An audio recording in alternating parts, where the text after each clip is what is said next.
पावसाळा आला की तेव्हाच चान्स असतो मस्त तळलेले पदार्थ खाण्याचा आणि त्याची शरीराला गरज पण असते.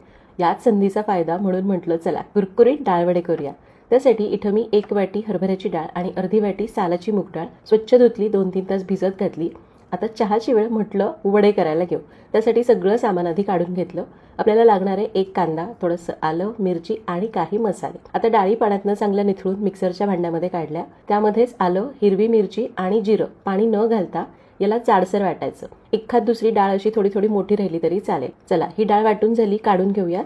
आता मुगाची डाळ पण चांगली निथळून घ्यायची आणि जाडसर वाटायची. चला डाळी वाटून घेतल्या. आता यामध्ये जाईल हळद, मीठ, मिरची पावडर, चिरलेली कोथिंबीर, चिरलेला कढीपत्ता, चिरलेला कांदा आणि 2 ते 3 चमचे तांदळाचं पीठ, ज्यामुळे मिश्रणाला बाइंडिंग येतं आणि वडे कमी तेलकट होतात, शिवाय कुरकुरीत पण होतात. याला मिसळून घेऊया. चला याला मिसळलं, लगेच वडे करायला घेऊ. तेल मध्यम गरम झालं की पटापट वडे तेलामध्ये सोडायचे. आता वडे करत असताना खूप गोलगोल आकार देत बसायचं नाही. असं रँडमली जसं हातात येईल तसा आकार द्यायचा आणि मावतील एवढे वडे तेलामध्ये सोडायचे. सुरुवातीचा 1 मिनिट मोठा ठेवायचा गॅस आणि त्यानंतर वड्यांनी आकार धरला की गॅस कमी करायचा, वडे उलटून घ्यायचे आणि मंद आचेवर असे खरपूस कुरकुरी तळून घ्यायचे. वडे तळून झाले, काढून घेऊयात.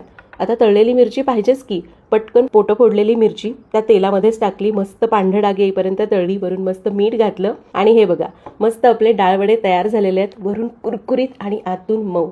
1 घास वड्याचा, 1 घोट चहाचा आणि 1 तुकडा तळलेल्या मिरचीचा. नक्की करून बघा. चॅनलला सबस्क्राईब केलं नसेल तर सबस्क्राईब करा.